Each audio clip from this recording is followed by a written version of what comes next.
battle plan against COVID. Is relocking the right or the wrong strategy? What are the big concerns that lie ahead for India in the next month? And is there any hope of the curve being contained? Just some of the questions we want to raise tonight. I'm joined by Vinod Paul. He is, of course, with the Niti Aayog and one of the key members, Dr. Vinod Paul, who's driving this entire COVID operation of the Government of India. Dr. Ramanan Lakshminarayana is Director, Center for Disease Dynamics, Economics and Policy, and also at Princeton University. And Dr. Rajesh Perik, Director, Medical Research at Jaslok Hospital, and someone who's just written a book on Corona and COVID. Appreciate all of you joining us. Dr. Paul, I want to come to you first because you have the tough task at the moment of controlling coronavirus. I want to understand from you, as of today, is the glass half full or is it half empty? Both. As you would expect in this situation, we are still very much in the midst of a pandemic, possibly a long-drawn pandemic. We have areas in the country which are doing so very well. 8 states contribute to 85% of cases or so. And 51 districts or cities are responsible for about 80% cases. So much of India is doing very well, but there are dense populations, particularly in our large cities, where the situation is much more challenging. So we are doing well on the one hand, largely, but at the same time, we have challenges. Dr. Paul, for the last few days, we have been adding about 20,000 cases a day. Is that a sign of worry that we are adding 20,000 cases a day at the moment? And it's not just in the big cities now, it's also going into other states. Well, I would say worry, yes, but alarm, no, because it is expected in a way the pandemic will pan out in this manner. The disease is picking up on people who are still largely susceptible. We have still a long way of a situation where this virus will tone itself down and be under control. But now we are looking at a situation where the livelihoods and normal life should go on to the best possible extent. At the same time, the disease has to be contained to the best possible extent. And that leads to action at the local level, at the sub-national. But isn't that the dilemma which for weeks governments have faced? In early June, Dr. Paul, several state governments, for example, the Delhi government unlocked. Immediately the number of coronavirus cases went up. We're seeing that in Hyderabad now. Any attempt to unlock cases shoot through the roof. Is that the concern? That even in a Bengaluru, which was otherwise relatively seemingly doing better, in the last few days there are signs of the number of cases increasing. Is this something we have to just live with? Well, I think that's the way it is. We have to live with and respond to it. Also remember that if you leave these geographies out, what about Punjab? We are doing reasonably well.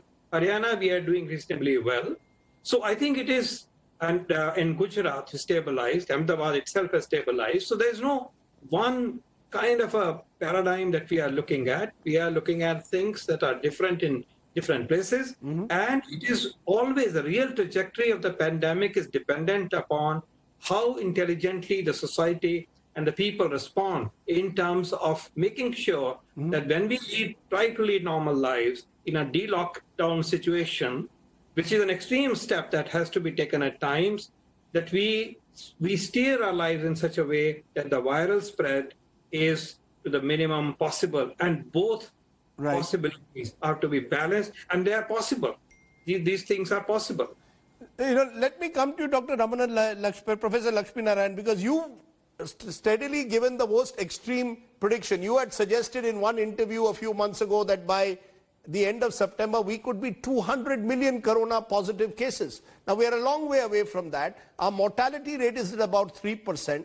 How should we interpret those numbers? Are the numbers that you and others suggested exaggerated? Or do you believe that maybe people have been already affected by coronavirus? They don't even know about it possibly, and the numbers are actually much greater. We could be therefore moving to some kind of herd immunity.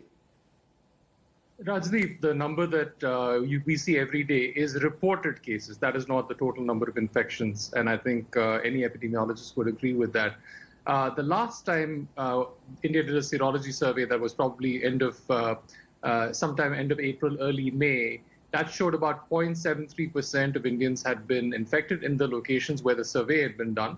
Approximately, if you sort of extrapolate to the country, that's about 10 million people who had faced the infection, and that is that's a couple of months ago, and so today that number is probably a lot higher. Now, how much higher? How much higher do you believe it is? So I don't have a firm, idea for where it would be, because the only way to really confirm that would be to do another serology survey. But let's not fool ourselves into thinking that only 500,000 people in India have had the infection. The number is vastly greater. So just to give you an idea of how vastly greater, towards the end of April, early May, India had about 50 or 60,000 reported cases, when the serology survey shows that the number infected was probably as much as 200 times that number. Now, in the early stages, we tested a lot less. And of course, we're testing more now. But this is true in many countries, that the numbers of infections are vastly greater than the numbers of reported cases. Every time you say 500,000 cases, please don't say that. Please say 500,000 reported cases, because those are RT-PCR confirmed cases. So today, we probably have in the tens of millions of infections already. And I think the only good news is that even if we've undercounted deaths by a factor of 3 or 4, it's probably not as bad as we feared. And I think a large part of it is because of that first lockdown, which pushed out the epidemic curve and gave us time to prepare. Now, as Dr. Vinod Paul just said, to some extent, we are at the mercy of this virus. We shouldn't have too much sense of agency over the virus that we would have. We just don't. The virus sets its own timelines. The virus will tell us if it can give us immunity for a few months after it's infected us. And it will also, determine when a vaccine will be available. So are you saying, therefore, Professor, this lockdown, lockdown, unlock, relock is simply part of this process? No, it's only because as a country, we have two issues. One is that we don't have the ability to constantly socially distance like maybe the Singaporeans do or the South Koreans do, because, a structure of our population is not like that. So we can only go on fourth gear, or we can come to a complete stop. So we choose between these fourth gear full speed versus complete stop. Now, if we had the option of going at first or second gear, that would be the ideal, but we don't have that option. But that said, let me also tell you that at least from what we've seen from other countries, lockdowns are effective at very early stages in the epidemic, like India did at the outset. Then they're very effective. Lockdowns are not very effective in crowded populations when the disease is already taken off. So even if you have a 1-week lockdown now, I don't think it makes a huge difference in terms of what you buy with the pain and suffering that goes with such a lockdown. That's a very important point, Dr. Perik, which is just being made by Dr. Lakshminarayana, that the initial lockdown has an impact. It slows down the progress of the curve, gives you time to prepare. Now the lockdowns of the kind that Mumbai has just announced for another 4 weeks, other states are announcing, perhaps may be subject to diminishing returns. Because people are already you want people to go out there, do business, and at the same time you want a lockdown. You can't be in second gear, either you've got to be in first gear or fourth gear.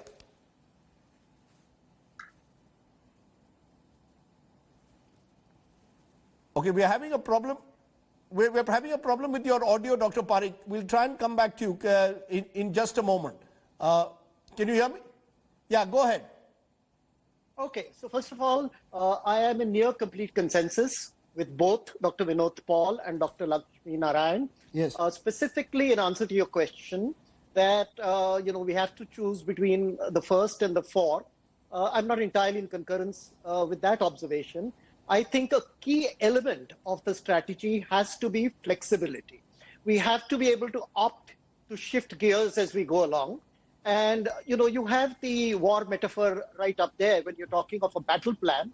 And I think battles that have succeeded, whether it's been Alexander or Napoleon or Julius Caesar, their great strategy has been flexibility. However, there is a very important integral difference between a battle against a country and a battle against a virus. In the first, secrecy is an integral part of that battle. You can't put your plans out there. But in the second, historians, medical historians such as Howard Markle and others have pointed out time and again that transparency or a lack of secrecy has to be an integral component when you're battling a pandemic. Almost always, secrecy has contributed to the spread of a pandemic and has hindered public health campaign. This is Howard Markle talking. And the third thing, which I think is important, is in this plan, it has to be multidisciplinary. The medical people have to take a back seat.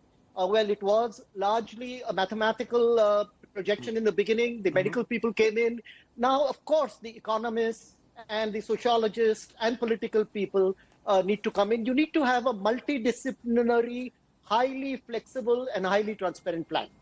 But let's get specific about it, Dr. Paul. The re-lockdown, for example, take Hyderabad, a city which is likely to go into re-lockdown, we are told any time now. What does that really do, in a sense, to the city's character? I mean, do you believe that's the solution, that every month you sort of are flexible enough to decide this month I'm going to unlock down, I'm going to unlock, next month I'm going to relock? Does that work? Can you have this constant unlock, relock system? Is that the only way, Dr. Paul, you think? Or do you focus only on the containment zones? Rajdeep, we must remember that there is no standard operating procedure or a rule book for this particular pandemic. Every country, every city has been learning, how to deal with it. And it's always a mix of options that you exercise, as you move along. Of course, we now have advantage of learning from others' experience and also a huge amount of our own experience. I would say on the specific point that you're raising, I think a city or a state or a district may decide to go for an option of significant restrictions, even amounting to a lockdown, if the need so arises. What would that mean?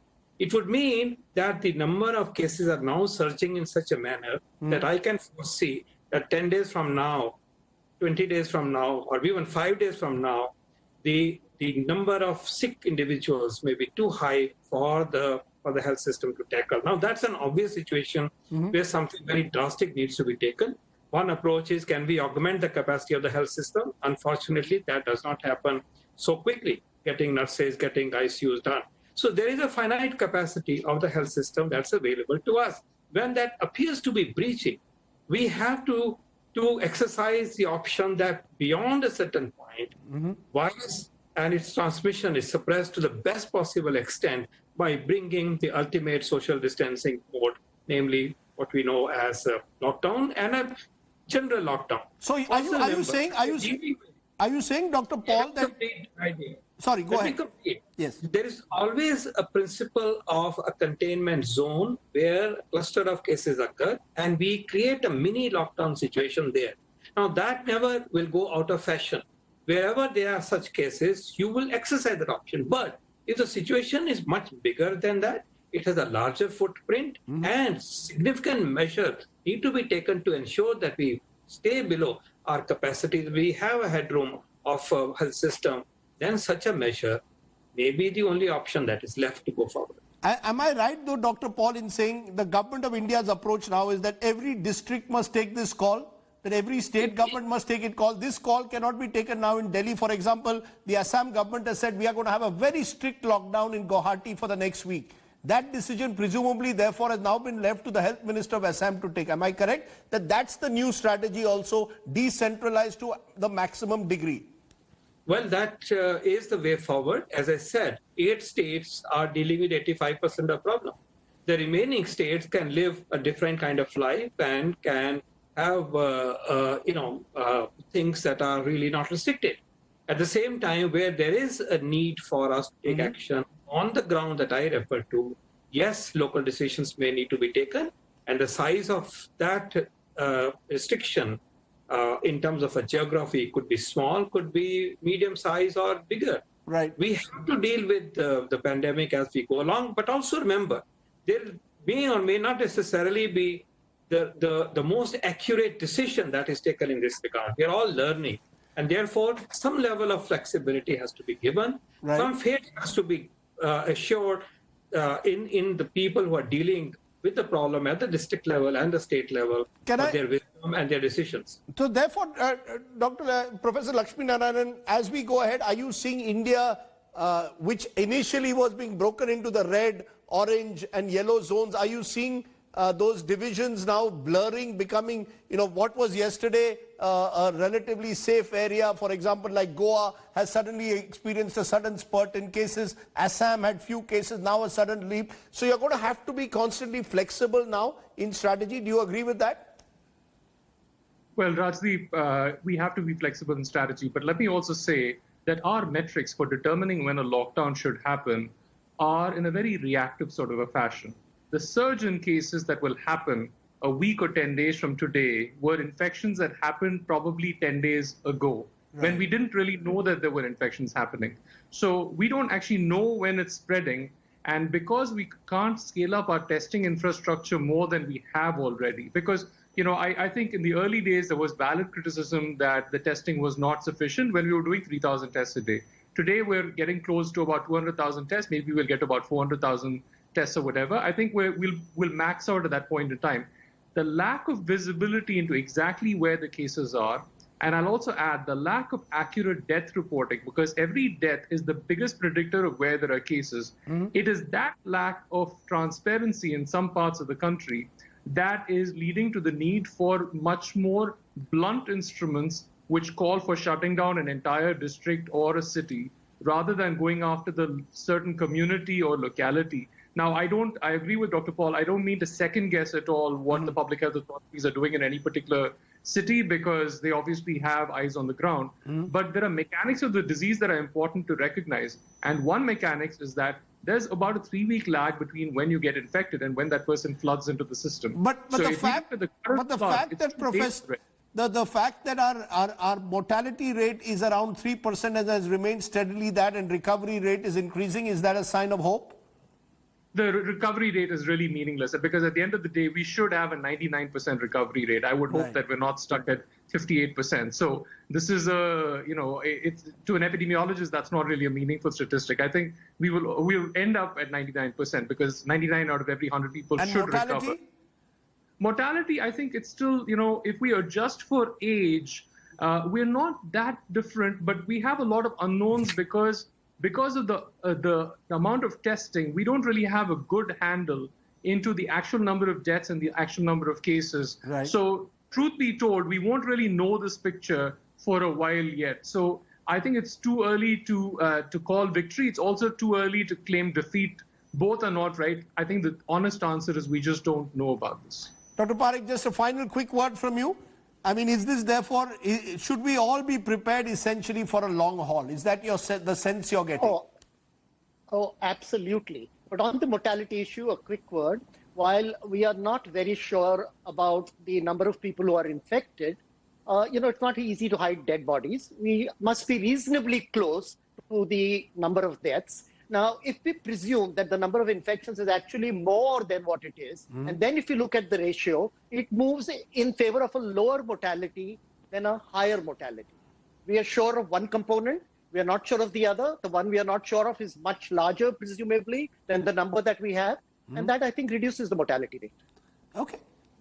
That's the hope that we have, that we keep the mortality rate down, but clearly the impression I get is that we are in for a long haul, and maybe a re-lockdown is being seen as an inevitability in certain parts of the country. But the jury is still out as to whether we can actually succeed in the months ahead. Dr. Paul, Professor Lakshminarayana, Dr. Perik, thank you so much for joining me here on the news today. Let's turn